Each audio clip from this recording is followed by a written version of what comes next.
So with UFC 322, 323 coming to an end, we have finished up the 2025 pay-per-view and just pay-per-view in general. The pay-per-view era is over, so I wanted to rank and review each and every single card that happened in 2025. Give my thoughts and opinion about it, if it lived up to the hype, if it didn't, and how it is looking back and what it set up maybe. So let's start off with last place, number 13, I think. It's going to be Duplessis Strickland 2 with the co-main of Zhang Suarez. Pretty awful pay-per-view, if I'm being honest. Everyone knew it was going to happen. It was Duplessis Strickland 2. I mean, what else did you expect? Nothing really much. Let me go over this card. So for Duplessis Strickland 2, I mean, it was kind of fun watching Duplessis beat up Strickland, but, nothing other than that. Whaley beat up Suarez for 5 rounds. Teixeira knocked out Justin Tafa. But, dude, you had Jimmy Crute and Rodolfo Bellato on the main card. It was a draw. Jake Matthews, Francisco Padro, main card.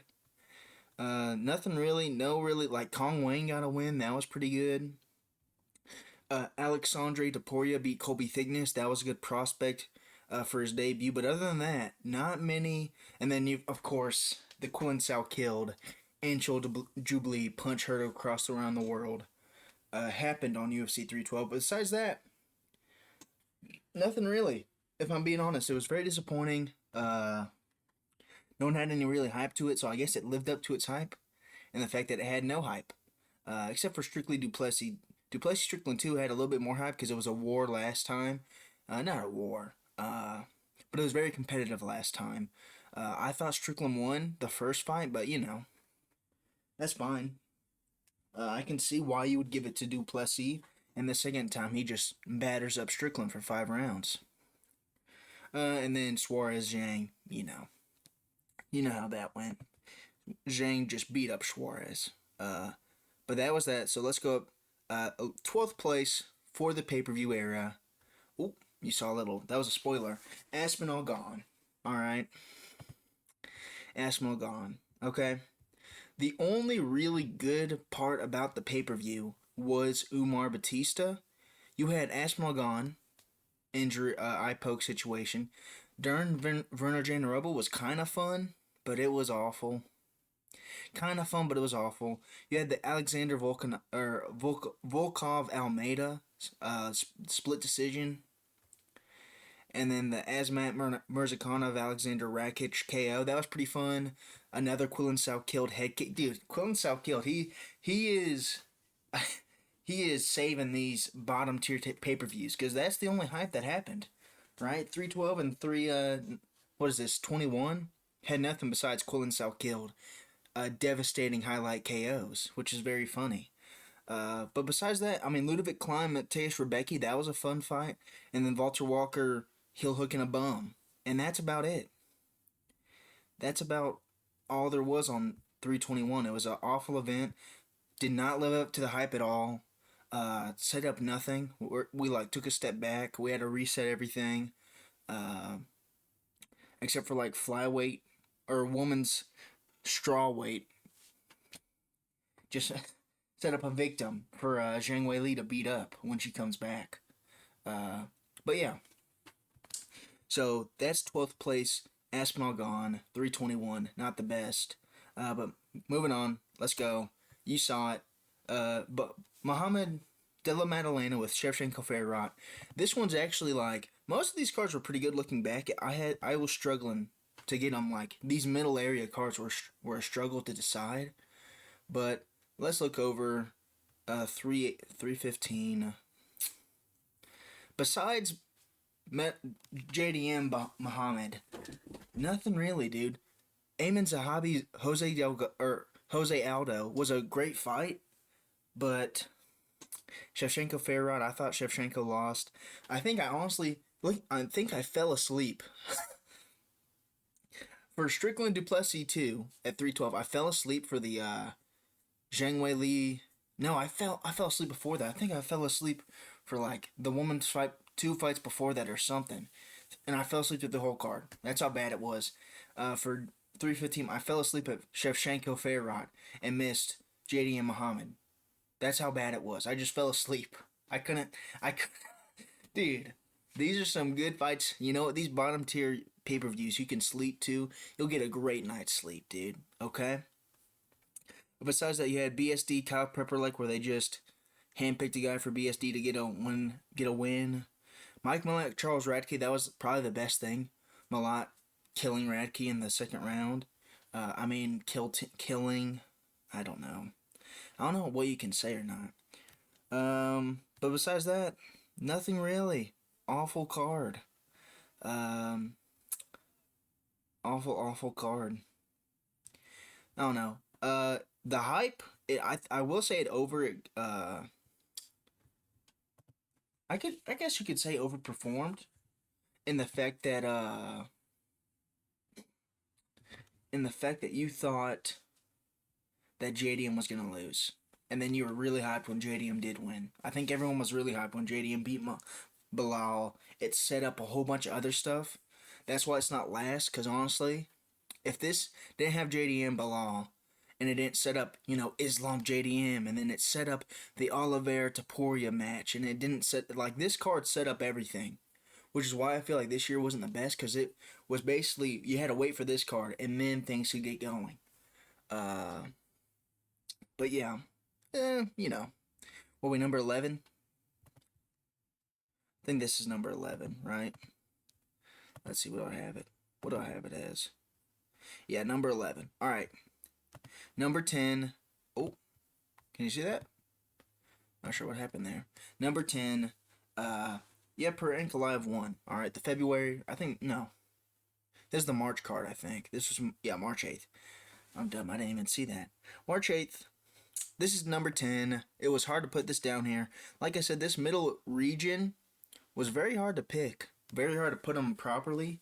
But I think the Ankalaev Pereira fight kind of was a bummer just because of how weird it looked. Like, you could tell Pereira looked weird.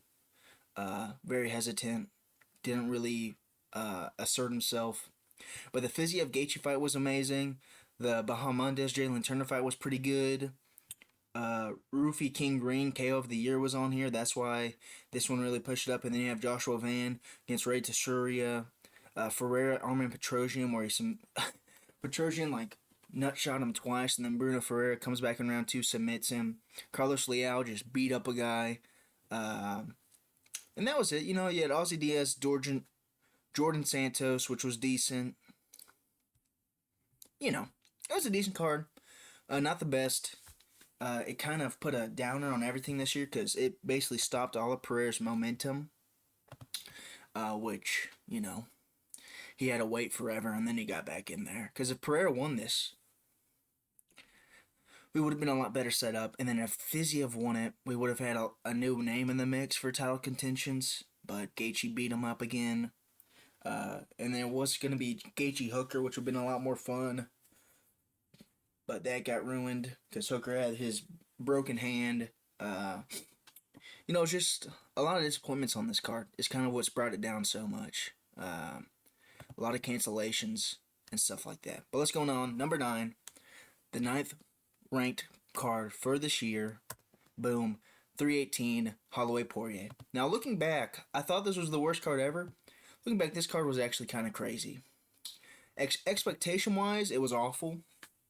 You had Holloway Poirier, and that's it. I couldn't even remember the co-main off my head. I thought it was Ige Pitbull. It was actually Costa Kopylov. But, you had a fun fight between Dustin and Max. It was his last send-off. They had a brawl. Fun. You had Paulo Costa whooping on Roman Kopylov. That was sick. Quick, crazy body kicks that probably broke a rib. You had D-Rod in the Kevin Holland War, which I thought Kevin Holland won that, personally. But I can see why they gave it to D-Rod. You had the Pitbull Ige, kind of a snooze fest besides when Ige dropped him with like a head kick that hit the knee in the third. And then you had the Michael Johnson, Daniel Zellhuber. That was awful. Not awful, but it was really slow. And, Michael Johnson won, but, you know what? It was awful. I'm changing my mind. Yeah, the Vinicius Oliveira, Kyler Phillips they were just so sloppy. And then you had the Brennan Allen Marvin Tour. That was fun. That was a good fight of the night. And then that's about it. Oh, you had the Tilby Gutierrez killing, knitting a guy, knitting Robert Valentin, where Robert Valentin just let him knock him out. And then you had Dulatov. I think that was his debut fight. I think so. I think Dulatov made his debut fight on here. And then that was about it. A lot of finishes. I think, what is that? Every single nope. Almost every single prelim was a finish. After like the third to last prelim, it was decision onwards, But it was fun. Some good fights on that. That's why I ranked it number 9. Number 9. But let's move on. Number 8. Again, these middle cards, they were actually pretty good. It was hard to choose them. It's just, like letdowns or hype. This one, it lived up to its hype. I'd say it passed its hype because it was pretty good. No, I will, because the bar was so low. I'll say it lived up to its hype. I also personally think this is the coolest poster out of all the 2025 pay-per-views. This is probably the coolest poster. Listen, all their names crossed off. I think it was a pretty good looking poster. But moving on, number 8, Merab O'Malley 2 with a co-main of Pena Harrison. This one was actually pretty good. It was pretty good. Again, you had another Joshua Van fight. You had the O'Malley Merab submission, which was crazy. North-South choke or inverted Ezekiel choke is what I think it really is. I think that's what it was. And you had Kayla Harrison Nunez, where she just ripped that poor lady's arm off. This man ripped up that poor lady's arm off. You had Joe Pyfer, Kelvin Gastelum, where Pyfer put Gastelum down like 3 times. You had Batista Mix, which was a disappointment in terms of hype for Mix, but it was, you got to build off of Batista. Batista built off his name. You had Kevin Holland, Vicente Luque, which was a fun fight. You had Joshua Van Bruno Silva. I mean, when he doesn't break people's arms on accident, he's a crazy good fighter, dude. Joshua Van. And then you had another Ezra Murakanov, Waldo Cortez Acosta. I thought Sergey Spivak beat him. Andreas Gustafsson at Chaos Williams. That was a pretty good fight. Kong Wang beat Da Silva. Ju Wang. Oh, dude. Yu made his debut where he had that counter left hook like McGregor Aldo. That guy who then got knocked out by a guy who missed weight. And then guess what? Another Quillen Sal killed. He was killing it. Yanil and Schmooze. Decent decision. So yeah, it was a decent card overall. Not the best, not the worst. It's good at number 8. It's a good number 8 card. Up next, number 7. For hype, I think it passed its hype because everyone was like, dude, O'Malley doesn't deserve this. What is O'Malley getting a free title shot? Even though I do think it was the right choice. Just because he beat Umar, and then he had like no one else. Unless they just... See, I think if you gave him Peter Yan would have won it right there. Not because Merab had taken so much damage, because Peter Yan needed to build a little bit more win streak to feel himself. This was before he beat Marcus McGee for that third win in a row. I think sometimes Yan is a guy who needs to feel like he's unbeatable to become unbeatable. And I think that's what happened. Anyways, but yeah, good fight. Good fight. It's pretty good. It's number 8. Number 7, though, Duplessis Chimaev. Now, I do know it failed. The hype was awful because someone ruined it. You'll find out a lot of these cards that had a lot of hype and had potential to be card of the years, just someone had to ruin it.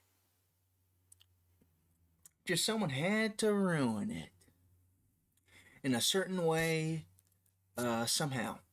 Not going to say how. Not going to say why. Not going to say who. They usually end with a V or have a V somewhere checked in there. I don't know what you're talking about. They usually end with a V. But yeah, it's kind of ruined. But it was pretty good. Like, looking back at it, it was actually pretty good. It was right after 318, where there wasn't too much on the line and everyone was piped up. And this is the card that started the spinning elbow fiasco. You know, you had the Lerone Murphy, Aaron Pico spinning elbow. You had the Protest Jeff Neal spinning elbow back to back. Back to back to back to back to back, dude. It was crazy. Intense. And then you had MVP Cannonier. That was kind of sucky. I don't find MVP enjoying personally. I don't. I just don't.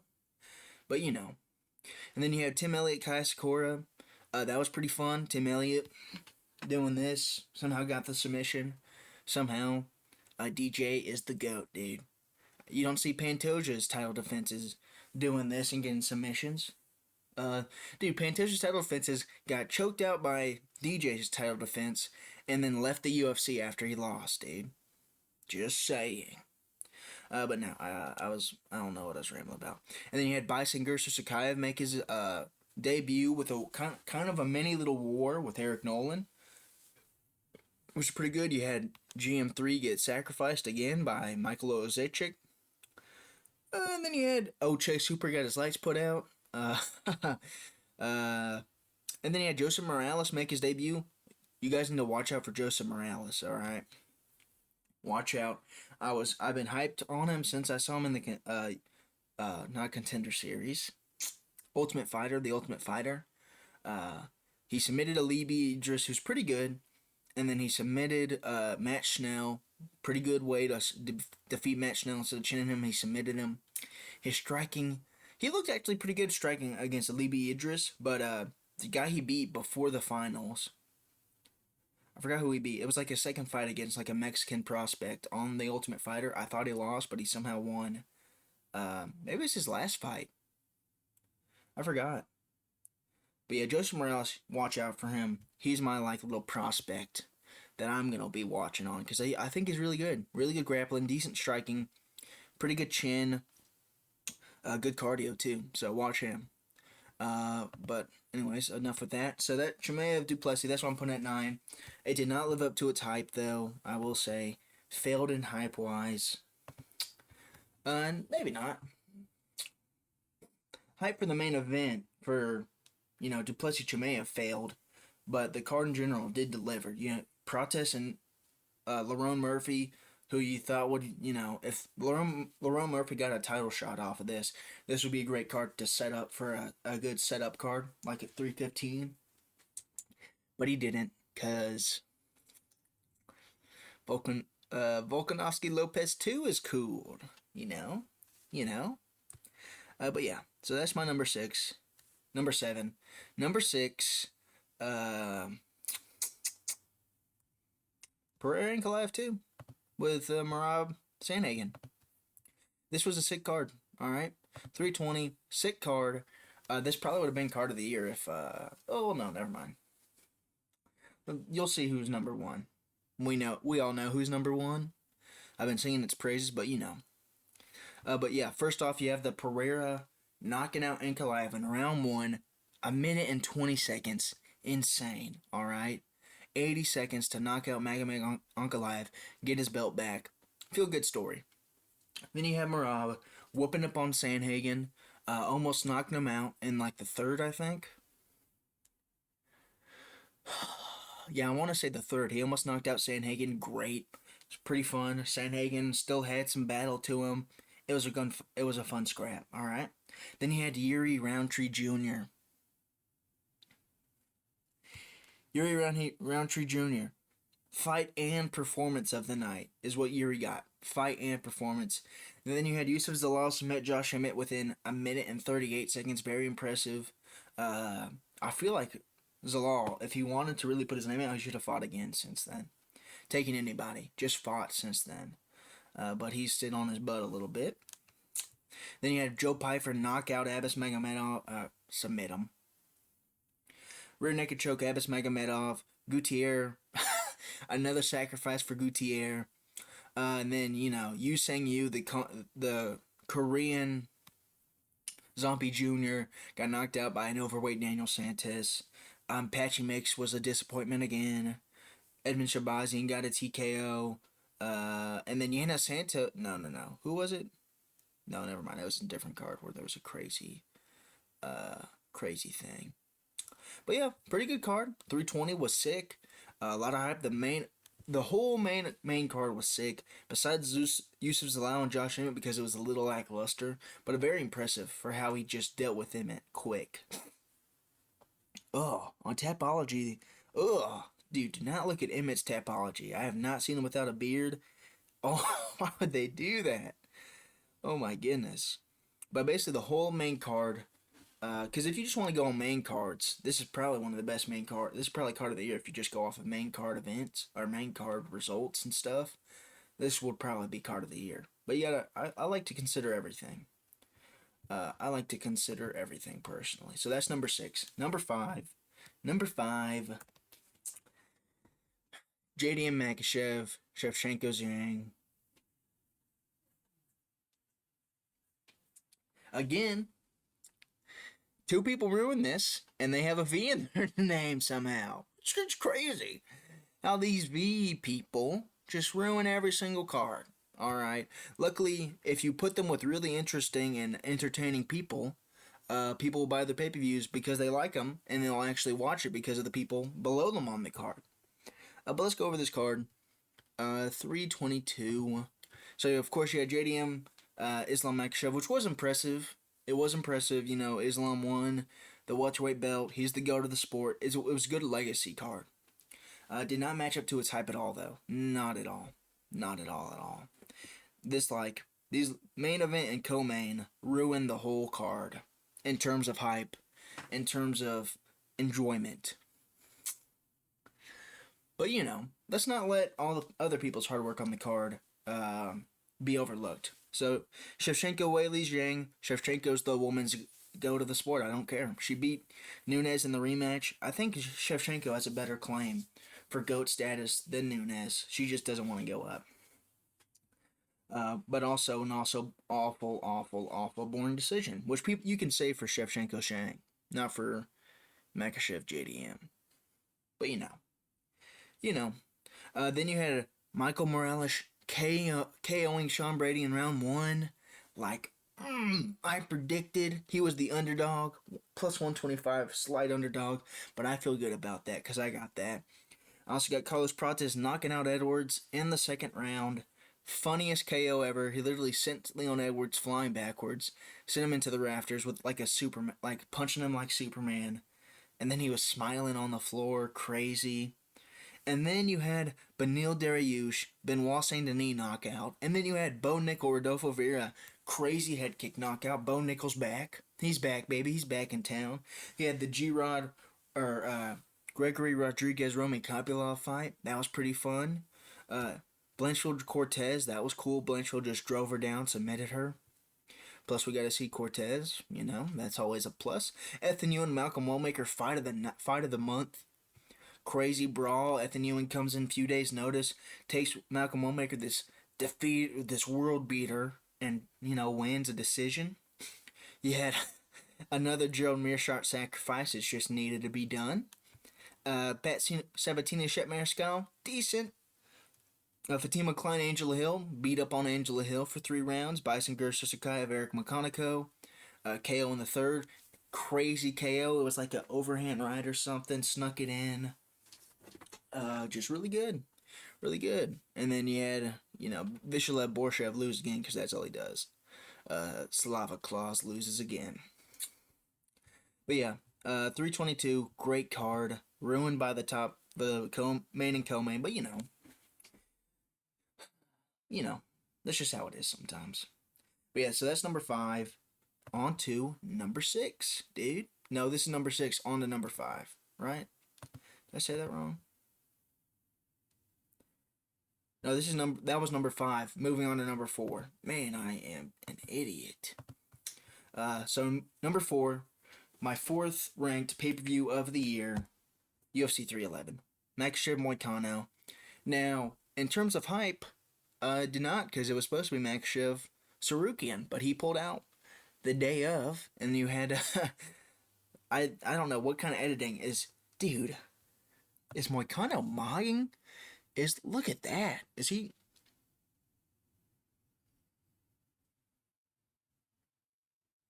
Moicano is mewing in the poster, dude. You heard it here, folks. You heard it here first. But kind of sick poster, honestly. Looking back, Wait a minute. I didn't realize Marab and Umar are down there. That's kind of a sick poster. Insensitive to have it on fire, considering this was in California. But but let's go over the card, alright? Let's go over the card. So, of course, you had Makhachev Moicano. Impressive for Makhachev, no matter what way you see it. That was an impressive performance. Impressive performance. You can't deny. You can't deny. Then you had Merab Umar. Great fight. One of the potential fight of the years. Insane pace and work from Merab, and he comes back in the third, fourth, and fifth to win. And, no one had him. I picked plus 225. I wasn't making videos, but I picked Merab to beat Umar. I also picked him to beat O'Malley in the first, but I did pick O'Malley to beat him in the second, but we don't talk about that. But yeah, Umar, Merab, crazy fun scrap. Then you had Yuri Hill, which was another fun scrap that was back and forth, People are saying Hill just got dealt with. Hill gave Yuri a lot of problems. He got put away quicker than Khalil. But, he gave him a lot of problems. He lost the first one, the second, It was a fun fight, back and forth, intense, alright? Then you had Jason Almeida, Sergey Spivak, the weakest ground and pound TKO from the back, besides, was second place, being Moreno, Tetsuro Taira. But, you had Rainer de Ritter, rack up his, second or third win of the year, by submitting Kevin Holland. You had Barcelos Frochek and Peyton Talbot. That was a pretty fun fight. Barcelos Talbot was actually pretty fun. You had Bogdan Guskov submitting Belial Johanna after getting hurt in the first. Then you had Grant Dawson, Diego Ferreira. Not the best. You had Aylin Perez doing Aylin Perez things when she won. You know what I'm saying? And then you had... that's about it. But, pretty good card. Fun card. Start off the year strong. If it was Makhachev Sarukian and they had a war... dude. If it was Makhachev Sarukian and they had a war... Dude. But it wasn't, so this isn't number 1. This is number 4. Moving on, number 3, ranked card of the year, in my opinion, was UFC 314, dude. Sick card. Amazing card. I feel like this one's a little bit under the radar, and I may be lonely in picking 314, but I think Volkanovski Lopez, the first fight, was sick, because you weren't sure on how Volk was going to look. He was was he the underdog? He was the favorite. Crazy. He was the favorite. The odds bettors knew.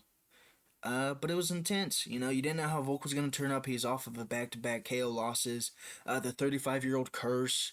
A lot of things going into this. It lived up to the hype beyond that. Volkov taking some battles. He has a war with Lopez. Gets the belt back. Makes you feel good. You got to sleep that night with a smile on your face. It was sick. It was a sick fight. Then you had Paddy Pimblett, Michael Chandler. Pimblett just destroys Michael Chandler. Gets caught a couple times, but still, just shows kind of levels. Shows levels. But yeah, flying knee, very fun. Pimblett was very rangy, and you could tell he was dynamic, and he looked big. He looked really big. He had the braids in. That was fun. Then you had Yair Pitbull, which was pretty fun. Yair was just styling on him, almost knocked him out in the third. Intense. Then you had... I love my boy Bryce Mitchell, but Gene Silva, Bryce Mitchell were... It's pretty even on the first. Gene Silva wheel kick. By the way, Bryce Mitchell's chin. He took a flush wheel kick from Gene Silva and just... I don't care. Almost got submitted in the first by a guillotine and then submitted in the second with a ninja choke. I don't know how they got submission of the year. Gene Silva, Bryce Mitchell, submission of the year. Or it's a nominate. No, I think it is submission of the year, I think. Something like that. I don't know. I thought, it would be something else. I'd have to look back at, and find a submission of the year. But, it was a pretty good submission. Then you had Dominic Reyes and Nikita Krylov. Dominic Reyes was back, the Dominator. Slept Nikita Krylov with a counter left in round 1. Intense. Then you had Dan Ige, Sean Woodson. He squashed the bug. Then you had Werner Janarova, Janio Nan. We'll skip over that to Julian Erosa. Darren the Damage Elkins was sad to watch, but it was, it Yeah, there was something. Michael Oleksiejczuk, Cedric Dumas, where he just beat up Cedric Dumas. And then Marco Tulio, Tresean Gore, where Marco Tulio looked like crazy good, and he was beating up on Tresean Gore, and Tresean Gore was just a punching bag, which I should have known. I should have known for the Rodolfo Vieira fight that he was a punching bag. How did Tresean Gore beat uh, Antonio Tricoli? I know Mansour Abdulmalik did too, but insane how everyone can just beat Antonio Tricoli. And then you had Nora Kanoa submitting Haley Cohen, a pretty good prospect. I think Nora Kanoa is now 9-2. She seems like pretty good. So that was pretty cool. That was pretty cool. That was a sick fight. That was a sick. 314 was sick. All right, dude. I can't help it. I can't help it. That's number 3. All right. First on the pedestal. Boom. 314 Volkanovski Lopez. There's only 2 cards left, which I'm sure you know. But you're probably wondering in what order, and this may surprise you. No, it isn't, because you've obviously watched my video and you've seen which one I think is card of the year. But for second place, second on podium, first place loser, UFC 317, Topuria Oliveira, Pantoja Kaikar France. Dude, Pantoja's just in every single good card. But yeah, 317. Let's look at this. Dude. Topuria Oliveira, the left hook, heard around the world. All right, knocks out Oliveira in round 1 after showcasing some intense, insane grappling prowess. Ilia Topuria, 17-0, is now a double champ, lightweight champion. And it set up a whole bunch for an Islam fight, the Arman fight, a Holloway rematch at lightweight. Big setup. Oh, I didn't go over the hype for the last couples, did I? 314 definitely lived up to the hype. No, I did say that. So definitely it lived up to the hype for 314. By the way, there we go. I messed that up, but we keep on going. And then you have Pantoja Kaikar France. Pantoja just dominates Kaikar France everywhere the fight went. On the feet, on the ground, Pantoja was just smothering Kaikar France with the pressure and the prowess he was not used to. Pantoja fights like a caveman. When he starts fighting, he fights like a caveman where he's there and he's going to fight you with anything and everything. And that was insane, fun to watch. And then before that, you had Van Royval, fight of the year, in my opinion. Just intense, insane. What the heck is... I don't know what that is. Oh. Kind of a comeback one. I had Joshua Van up in the 3rd before that knockdown, but still you could say, dude, it was really close, and then Van knocks him down with 10 seconds left. Big moral victory for Van. Short notice, broken toe. He just fought on 316. He's fighting on 317. Fought on 316, then fought on 317 to become the number 1 contender of the world at 24. I'm sure he's hyped. Beat Brandon Royval, great fight. You had Moicano Dariush, let's not talk about that one. Then you had Peyton Talbot, Felipe Lima, somehow that was on the main card. It was a fun fight. No, it wasn't. But it was an impressive fight in the terms of you got to see Peyton Talbot increase his ground game, get better at it, and just kind of outwork Felipe Lima. Then you had Gregory Rodriguez, RoboCop, sleepjack Hermanson bad. I think he just destroyed Hermanson's chin, which is why Orblai, I think it was either Orblai's bad breath knocked out Hermanson, or his breath, just the force of his breath, knocked out Hermanson. But yeah, you had that nasty KO from Gregory Rodriguez. You had a nasty KO from Jose Delgado. Tracy Cortez, fun to watch from a certain angle. But also, that was just a fun to watch fight. Tracy Cortez beat up Vivian Araujo. And then you had McKinney submit Vorshev in the first minute of round 1. Jacob Smith submitted Nico Price. And then Jonathan Dinez was beaten up on Alvin Hines, but he had his moment in round 3, even though he popped for steroids. He had his moment in round 3 where he made a little bit of a stand for himself. So all throughout the card, it was intense. Very fun card. The biggest reason it's not the best card of the year is the Dariush Moicano fight and the Pantel Lima fight. Really. That's like the big reasons why they aren't. As for hype, I feel like it met hype, went past it. You know, people were like, dude, Jai Herbert, dude. You're telling me this guy who got knocked down by Jai Herbert's gonna beat Charles Oliveira? He's 4'2". You think he's gonna beat Charles Oliveira? Like, yeah, I do, dude. Yeah, I do. And then Charles Oliveira gets slept cold. Slept cold. Crazy stuff. Crazy stuff. International Fight Week, we were scared because they took so long. Like, was delayed because of 315 on what was going to be on this, so we were all scared for, we're not going to have a good pay-per-view on International Fight Week, and it turned out to be one of the best pay-per-views of the year. Intense. Insane. Amazing. So that's my second place for this year. But of course, it's nothing like this next card. You know who it is. It's not recency bias. It's just looking back at everything and how the card went out.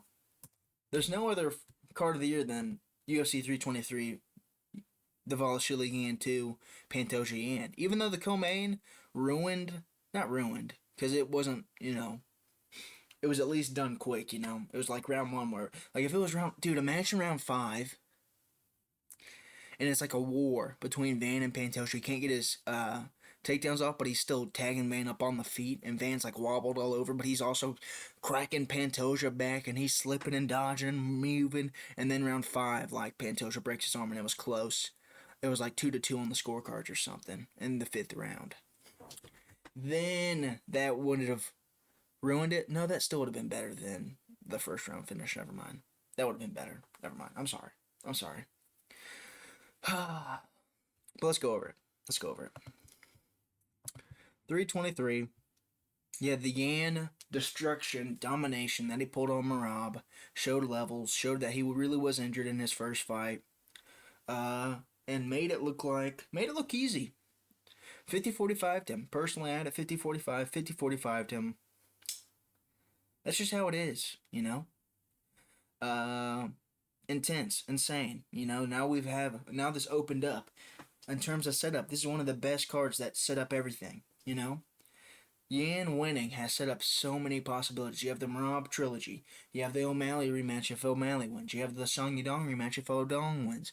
You have the Umar rematch, or the Umar fight if Umar wins. You could do the Figueiredo rematch if Figueiredo wins, because Figueiredo dropped Yan in their fight at Macau in November. Then you have the Sandhagen rematch if Sandhagen gets up there. It set up a lot of good fights potentially for Yan to destroy, for Yan to get through. So that's sick. Pantoja Van.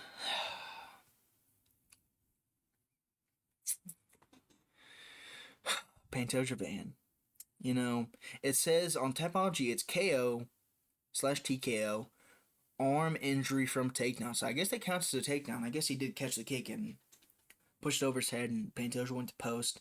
Listen, I don't like how it went. I wish it went any other way.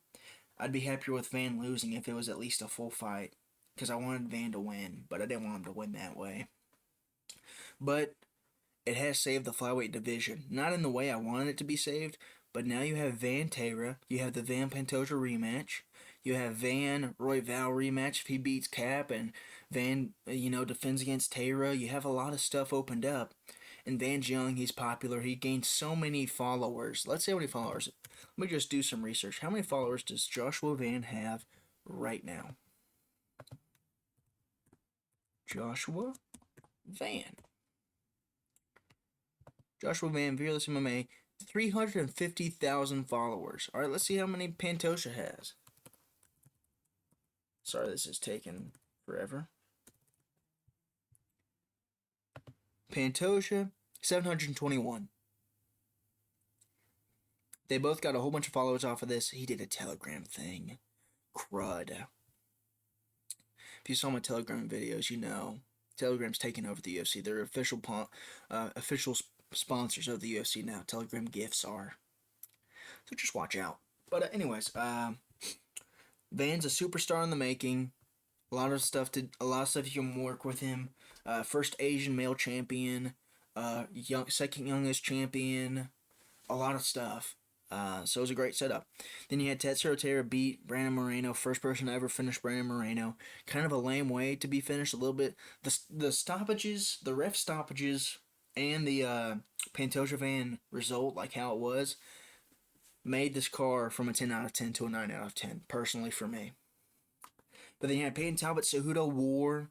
Then you had the Jan Blachowicz Bogdan Guskov draw. That was a war. Very fun to watch. Then you had the Manuel Torres knockout Grant Dawson. Performance of the night. Dawson looked like Tard. Looked like Peter Yan. He looked like someone Peter Yan would love to say. He called him a Marab. Or I would call Grant Dawson a Marab. Then you had Chris Duncan taking that beating in round 1 and then beat up McKinney back, and then he had to submit him because his arms were so gassed from beating up McKinney to a pulp. Then you had the Macy Barber whole fiasco with up kicks, illegal up kicks, and she still comes back and win. It was also very fun to watch from certain positions too. That just helped. You had Feresiam just show levels to Nazem Sadikov, shut him off everywhere. In the grappling, in the striking, just completely shut him down, knocked him out at the very end of round 2. A little bit of a late stoppage. You had even the Ferreira-Vettori, looking back at it, that was a pretty fun fight in terms of Vettori taking a stand in round 3, almost getting it, and then Ferreira missed weight, so that kind of ruined that. But, that was a fun fight. Jalen Turner, Edson Barboza, just...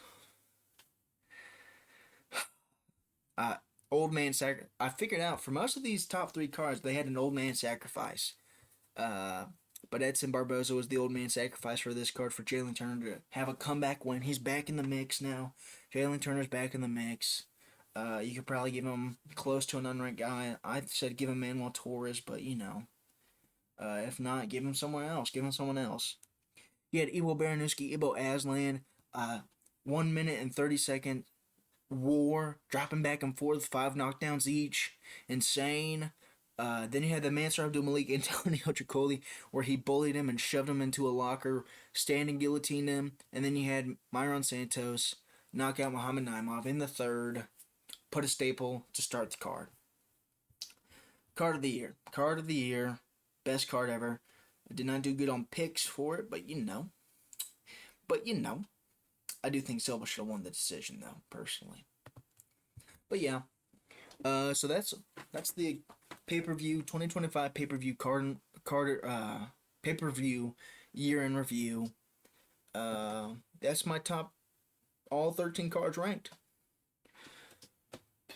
Pantoja, Yan, the Valashila Yan 2 exceeded expectations. Pantoja Van didn't. So for overall card expectation, I'll say it met the expectations because of Yan and Van are canceling each other out. But crazy good card, a lot of fun, intense. Great way to end the pay-per-view era. I'm glad I got to watch it live. There's a stream of me watching it live if you want to watch that back with me. I also plan to be watching every UFC event going forward live, like UFC... where is it? It's in the Apex. UFC Royval Cap. I'm going to watch that live, so but great stuff. Great year for 2025. Not a great year. It was actually a pretty bad year. These last couple cards saved it. But in the beginning, most of the cards kind of sucked. So, to go over a quick recap of my list. Number 1, 322. 323. Number 2, 317. Number 3, 313. Number 4, 311. Number 5, 322. Number 6, 320. 7, 319. 8, 316. 9, 318. 10, 313. 11, 315. 12, 321. And last place was 312.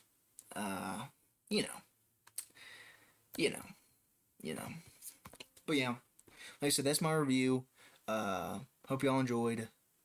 Like and subscribe, dude. I need it. I have 9. I need like 3. I need 100 or something, or 500 to start making money. Help a brother out, dude.